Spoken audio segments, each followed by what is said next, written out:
ನಿಮಗೊಂದು ಮಾಹಿತಿ ಯೂಟ್ಯೂಬ್ ಚಾನಲ್ಗೆ ನಿಮಗೆಲ್ಲರಿಗೂ ಸ್ವಾಗತ ಸುಸ್ವಾಗತ. ಥರ್ಡ್ ಇಯರ್ BA ರಾಜ್ಯಶಾಸ್ತ್ರ, ಭಾರತ ಸಂವಿಧಾನ ಮತ್ತು ಸರ್ಕಾರ, ಈ ಒಂದು ಪಾರ್ಟಲ್ಲಿ ಭಾರತ ಸಂವಿಧಾನ ಮತ್ತು ಸರ್ಕಾರ third year BA course 3, third year BA ರಾಜ್ಯಶಾಸ್ತ್ರ, ಭಾರತ ಸಂವಿಧಾನ ಮತ್ತು ಸರ್ಕಾರ ಕೋರ್ಸ್ 3. ಇದರಲ್ಲಿ ಮೋಸ್ಟ್ ಇಂಪಾರ್ಟೆಂಟ್ ಅಂತಂದರೆ ಎಕ್ಸಾಮ್ಗೆ ನಾವು ಓದಲೇಬೇಕಾಗಿರುವ ಇಂಪಾರ್ಟೆಂಟ್ ಕ್ವಶನ್ಗಳು ಯಾವುದಪ್ಪ ಅಂತಂದರೆ ಯೂನಿಟ್ ಫಸ್ಟಲ್ಲಿ ಬ್ಲ್ಯಾಕ್ ಫಸ್ಟ್ ಹೇಳ್ತಾ ಇರೋದು ನಾನು. ಯೂನಿಟ್ ಫಸ್ಟಲ್ಲಿ ಭಾರತ ಸಂವಿಧಾನ, ಈ ಒಂದು ಲೆಸನಲ್ಲಿ ನಾವು ಸಂವಿಧಾನದ ರಚನೆ, ಇದು 5 ಮಾರ್ಕ್ಸ್ಗೂ ಕೇಳ್ತಾರೆ ಮತ್ತು 10 ಮಾರ್ಕ್ಸ್ಗೂ ಕೇಳೋ ಚಾನ್ಸಸ್ಸು ತುಂಬಾ ಇದೆ. ಮತ್ತು ಯೂನಿಟ್ 2ಲಿ ಭಾರತ ಸಂವಿಧಾನದ ಪ್ರಮುಖ ಲಕ್ಷಣಗಳು, ಇದು ಮೋಸ್ಟ್ ಇಂಪಾರ್ಟೆಂಟ್ ಕ್ವಶನು. ಯಾಕಂತಂದರೆ ಇದು ಈ ಫಸ್ಟ್ ಇಯರಲ್ಲೂ ಇತ್ತು ಭಾರತ ಸಂವಿಧಾನದ ಪ್ರಮುಖ ಲಕ್ಷಣಗಳು, ಸೆಕೆಂಡ್ ಇಯರಲ್ಲೂ ಇತ್ತು ಮತ್ತು ನಮಗೆ ಥರ್ಡ್ ಇಯರಲ್ಲೂ ಕೂಡ ಇದೆ ಅಲ್ವಾ. ಇದು ಮೋಸ್ಟ್ ಇಂಪಾರ್ಟೆಂಟ್ ಕ್ವಶನು, 50 ಮಾರ್ಕ್ಸಿಗೆ ಇಂಪಾರ್ಟೆಂಟಾಗಿ ಒಂದೇ ಬರುತ್ತೆ. ಮತ್ತು ಯೂನಿಟ್ 3ಯಲ್ಲಿ ಮೂಲಭೂತ ಹಕ್ಕುಗಳು ಮತ್ತು ಕರ್ತವ್ಯಗಳು ಅಂತಂದರೆ ಮೂಲಭೂತ ಹಕ್ಕುಗಳು ಮತ್ತು ಕರ್ತವ್ಯಗಳನ್ನು ವಿವರಿಸಿ ಅಂತ ಕೇಳಿದ್ರೆ 10 ಮಾರ್ಕ್ಸಿಗೆ ಕೇಳ್ತಾರೆ.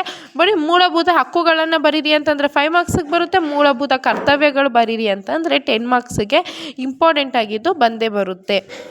ದೆನ್ ಯೂನಿಟ್ 4ಅಲ್ಲಿ 10 ಮಾರ್ಕ್ಸಿಗೆ 2 ಟೈಮು ಈ ಯೂನಿಟಿಂದ ಕ್ವಶನ್ಗಳು ಬಂದಿದೆ. ಮತ್ತು ಯೂನಿಟ್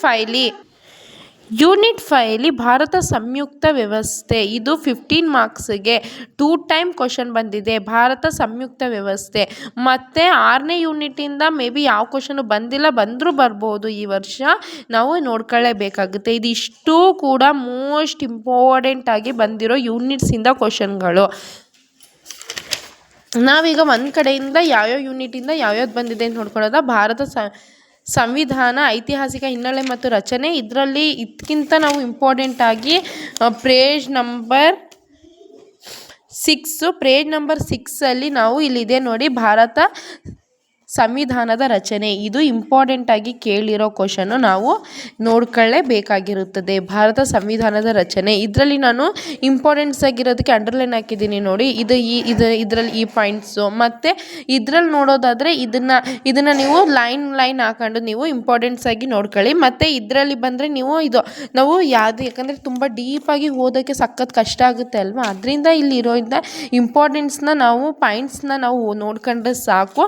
ಅದೇ ಒಂದು ಸ್ವಲ್ಪ ಕಣ್ಣಲ್ಲಾಡಿಸ್ಕೊಂಡು ನೋಡ್ಕೊಳ್ಳಿ. ಯಾಕಂತಂದರೆ ನಮಗೆ ಆ ಪಾಯಿಂಟ್ಸ್ಗಳು ಚೆನ್ನಾಗಿ ನೆನಪಲ್ಲಿ ಇಟ್ಬಿಟ್ರೆ ನಾವು ಎಕ್ಸಾಮ್ ಬರೆಯೋಕ್ಕೆ ಯಾವುದೇ ರೀತಿಲಿ ಕಷ್ಟ ಆಗಲ್ಲ. ನಾವು ಸುಲಭವಾಗಿ ಎಕ್ಸಾಮ್ನ ಅಟೆಂಡ್ ಮಾಡ್ಬೋದು. ನಮಗೆ ಕರೆಕ್ಟಾಗಿ ನಮಗೆ ಪಾಯಿಂಟ್ಸ್ಗಳು ಇಂಪಾರ್ಟೆಂಟಾಗಿ ನಾವು ನೋಡ್ಕೊಳ್ಳೇಬೇಕಾಗಿರುತ್ತೆ. ನಮಗೆ ಪಾಯಿಂಟ್ಸ್ ನಮ್ಗೆ ನೆನಪಿದ್ರೆ ನಾವು ಅದಕ್ಕೆ ಬೇಕಾದರೆ ಏನಾದರೂ ಒಂದು ಸೇರಿಸ್ಕೊಂಡು ಬೇಕಾದರೆ ನಾವು ಪೇಪರ್ನ ಫಿಲ್ ಮಾಡ್ಬೋದು. ನಮಗೆ ಇಂಪಾರ್ಟೆನ್ಸ್ ಆಗಿ ಅಲ್ಲಿ ಪಾಯಿಂಟ್ಸ್ ನೋಡ್ತಾರೆ, ಪಾಯಿಂಟ್ಸ್ನ ನಾವು ಚೆನ್ನಾಗಿ ನೋಡ್ಕೊಂಡ್ರೆ ಸಾಕಿದೆ. ಮತ್ತು ಯೂನಿಟ್ 2ಇಂದ ಭಾರತ ಸಂವಿಧಾನದ ಪ್ರಮುಖ ಲಕ್ಷಣಗಳು, ಭಾರತ ಸಂವಿಧಾನದ ಲಕ್ಷಣಗಳು 15 ಮಾರ್ಕ್ಸ್ಗೆ ಬರುತ್ತೆ. ಸೊ ಭಾರತ ಸಂವಿಧಾನದ ಲಕ್ಷಣಗಳು, ಯಾಕಂದರೆ ನಾವು 6th 7th 8th ನಾವು ನೋಡ್ಕೊಂಡು ಬಂದಿರೋ ಥರ ಇದು ನಾವು ಚಿಕ್ಕ ವಯಸ್ಸಿಂದನೂ ಭಾರತ ಸಂವಿಧಾನದ ಲಕ್ಷಣಗಳು ನಾವು ಸೋಷಿಯಲಲ್ಲಿ ಕೇಳ್ತಾ ಬಂದಿದ್ದೀವಿ. ನಾವೀಗ ರಾಜ್ಯಶಾಸ್ತ್ರದಲ್ಲಿ ನೋಡಲೇಬೇಕಾಗುತ್ತೆ. ಲಿಖಿತ ಸಂವಿಧಾನ, ನಮ್ಯ ಮತ್ತು ಮಿಶ್ರಣ ಸಂವಿಧಾನ, ಸಾರ್ವಭೌಮ ಗಣರಾಜ್ಯ, ಕಲ್ಯಾಣ ರಾಜ್ಯ, ಸಂಯುಕ್ತತೆ ಮತ್ತು ಏಕತೆಯ ಲಕ್ಷಣಗಳು, ಮತ್ತು ಸಂಸದೀಯ ಕಾರ್ಯಾಂಗ ಪದ್ಧತಿ, ಮೂಲಭೂತ ಹಕ್ಕುಗಳು, ರಾಜ್ಯ ನಿರ್ದೇಶನ ತತ್ವಗಳು, ಮತ್ತು ಮೂಲಭೂತ ಕರ್ತವ್ಯಗಳು, ಭಾರತ ಸಂವಿಧಾನ, ಸ್ವಾತಂತ್ರ್ಯ, ಏಕೀಕೃತ ಏಕಪೌರತ್ವ, ಸಾರ್ವತ್ರಿಕ ವಯಸ್ಕರ ಮತದಾನ ಪದ್ಧತಿ, ಜಾತ್ಯತೀತ ರಾಷ್ಟ್ರ, ಮತ್ತು ತುರ್ತು ಪರಿಸ್ಥಿತಿಗಳು. ಈ ಪಾಯಿಂಟ್ಸ್ಗಳನ್ನ ನಾವು ನೋಡ್ಕೋಬೇಕು.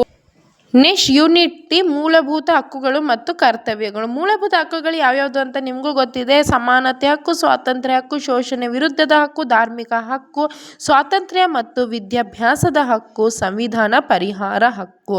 ಮೂಲಭೂತ ಕರ್ತವ್ಯಗಳು, ಹಕ್ಕು ಮತ್ತು ಕರ್ತವ್ಯಗಳು ಇಂಪಾರ್ಟೆಂಟ್ ಆಗಿ ನಾವು ನೋಡ್ಕೋಬೇಕು. ಯಾಕಂದರೆ ನಾವು ಇದು ಸಮಾನತೆ ಹಕ್ಕು, ಸ್ವಾತಂತ್ರ್ಯ ಹಕ್ಕು, ಶೋಷಣೆ ವಿರುದ್ಧದ ಹಕ್ಕು, ಈ ಹಕ್ಕುಗಳನ್ನ ನಾವು ಪಾಯಿಂಟ್ಸ್ಗಳನ್ನ ನೋಡ್ಕೊಂಡ್ರೆ ನಾವು ಬರಿತಾ ಹೋಗ್ಬೋದು. ನಮಗೆ ಪಾಯಿಂಟ್ಸು ಇಂಪಾರ್ಟೆಂಟ್ ಆಗಿ ಯೂನಿಟ್ 3ಲಿ ನಾವು ನೋಡಬೇಕಾಗುತ್ತೆ. ನಾನು ಓದಿರೋದಕ್ಕೆ ಇಂಪಾರ್ಟೆನ್ಸ್ ಆಗಿರೋದಕ್ಕೆ ನಾವು ಅಂಡರ್ಲೈನ್ ಹಾಕೊಂಡಿದ್ದೀನಿ, ನೋಡ್ತಾ ಇದ್ದೀರಾ. ಹಕ್ಕುಗಳೆಂದರೆ ಏನು, ಹಕ್ಕುಗಳ ಅರ್ಥ ಏನು, ಮತ್ತು ಮೂಲಭೂತ ಹಕ್ಕುಗಳು ಯಾವ್ಯಾವುದು, ಮೂಲಭೂತ ಹಕ್ಕುಗಳ ಲಕ್ಷಣಗಳೇನು, ಮತ್ತು ಇಲ್ಲಿ ಮೂಲಭೂತ ಹಕ್ಕುಗಳಲ್ಲಿ ಯಾವ್ಯಾವುದಿದೆ ಇದೆಲ್ಲನೂ ಕೂಡ ನಾನು ಪಾಯಿಂಟ್ಸ್ ಹಾಕೊಂಡಿದ್ದೀನಿ. ಸೊ ನೀವು ಮೂಲಭೂತ ಹಕ್ಕುಗಳನ್ನ ನೀವು ನೋಡ್ಕೊಳ್ಳಿ. ಮತ್ತು ಮೂಲಭೂತ ಕರ್ತವ್ಯಗಳು ಇದು ಒಂದ್ಸತಿ 10 ಮಾರ್ಕ್ಸ್ ಕೇಳಿದ್ದಾರೆ, ಒಂದ್ಸತಿ 15 ಮಾರ್ಕ್ಸ್ ಕೇಳಿದ್ದಾರೆ. ನಾನು ಹೇಳ್ತಾ ಇರೋದೆಲ್ಲ ನಾನು ಕ್ವಶನ್ ಪೇಪರಲ್ಲಿ ನೋಡ್ಕೊಂಡು ಹೇಳ್ತಾ ಇರೋದು, ಓಕೆನಾ. ಇದು 10 ಮಾರ್ಕ್ಸಿಗೆ ಒಂದ್ಸತಿ, 5 ಮಾರ್ಕ್ಸಿಗೆ ಒಂದ್ಸತಿ ಕೇಳಿದ್ದಾರೆ. ಮೂಲಭೂತ ಕರ್ತವ್ಯಗಳು ಇಲ್ಲಿದೆ, ಇದನ್ನು ಒಂದ್ಸತಿ ಚೆನ್ನಾಗಿ ಡೀಪಾಗಿ ಓದ್ಕೊಳ್ಳಿ. ನೆಕ್ಸ್ಟ್ ಒನ್ ಎಸ್ ಯೂನಿಟ್ 4ಅಲ್ಲಿ ಮೂಲಭೂತ ಹಕ್ಕುಗಳು ಮತ್ತು ರಾಜ್ಯ ನಿರ್ದೇಶನ ತತ್ವಗಳ ವ್ಯತ್ಯಾಸ. ಇದು 10 ಮಾರ್ಕ್ಸಿಗೆ 2 ಟೈಮ್ ಕೇಳಿದ್ದಾರೆ, 10 ಮಾರ್ಕ್ಸಿಗೆ ಇದನ್ನು ಒಂದು ಸ್ವಲ್ಪ ನೋಡ್ಕೊಳ್ಳಿ. ಯಾಕಂದರೆ ಇದೊಂದು ಸ್ವಲ್ಪ ನೋಡ್ಕೊಂಡ್ರೆ ಏನಾಗುತ್ತೆ ಅಂತಂದರೆ ಈಸಿ ಆಗುತ್ತೆ. ಇಲ್ಲಿ ಸಮಾಜವಾದಿ ತತ್ವ, ಗಾಂಧಿವಾದ ತತ್ವ, ಉದಯವಾದಿ ತತ್ವ ಇದೆಲ್ಲ ಒಂದೊಂದು ಸಾರ್ತಿ ಒಂದು ಸ್ವಲ್ಪ ಡೀಪಾಗಿ ನೋಡ್ಕೊಂಡ್ರೆ ಸಾಕು. ದೆನ್ ಯೂನಿಟ್ 4ಅಲ್ಲಿ ಭಾರತ ಸಂಯುಕ್ತ ವ್ಯವಸ್ಥೆಯ ಇತ್ತೀಚಿನ ಬೆಳವಣಿಗೆ. ಇದರಲ್ಲಿ ಭಾರತ ಸಂಯುಕ್ತ ಪದ್ಧತಿಯ ಅರ್ಥ ನೋಡ್ಕೊಳ್ಳಿ ಮತ್ತು ಸ್ವಭಾವ ನೋಡ್ಕೊಳ್ಳಿ. ಇದೊಂದು ಸ್ವಲ್ಪ ನೋಡ್ಕೊಂಡು ಭಾರತ ಒಂದು ಒಕ್ಕೂಟ ವ್ಯವಸ್ಥೆ ಥರ ಇತ್ತು ಮತ್ತು ಇತ್ತೀಚಿನ ದಿನಗಳಲ್ಲಿ ಕೇಂದ್ರ ಸರ್ಕಾರ ಬಹಿಷ್ಠತೆ ಮತ್ತು ಪ್ರಬಲತೆ ಈ ಪಾಯಿಂಟ್ಸ್ಗಳನ್ನ ಒಂದು ಸತಿ ನಾವು ಕಣ್ಣಲ್ಲಾಡಿಸ್ಕೊಂಡ್ರೆ ಸಾಕು. ಅಂತಂದರೆ ಒಂದು ಸ್ವಲ್ಪ ಡೀಪಾಗಿ ಓದ್ಕೊಳ್ಳಿ. ಒಂದು ಸತಿ ಓದ್ಕೊಂಡು ನೆಕ್ಸ್ಟ್ ಪಾಯಿಂಟ್ಸ್ಗಳು ನಮ್ಗೆ ಇಂಪಾರ್ಟೆಂಟ್ಸ್ ಪಾಯಿಂಟ್ಸ್ ಯಾವುದಿರುತ್ತೋ ಈ ಥರ ಅಂಡರ್ಲೈನ್ ಮಾಡ್ಕೊಳ್ಳಿ. ಆವಾಗ ನಮಗೆ ಓದಬೇಕಾದ್ರೆ ನಾವು ಇವತ್ತು ಓದಿದ್ರು ಕೂಡ ನಮಗೆ ಎಕ್ಸಾಮ್ ಟೈಮಲ್ಲಿ ಮತ್ತೆ ನಮಗೆ ಬುಕ್ ತೆಗೆದ್ರೆ ಇದು ನಮಗೆ ಕಷ್ಟ ಅನಿಸಲ್ಲ, ಓಕೆನಾ.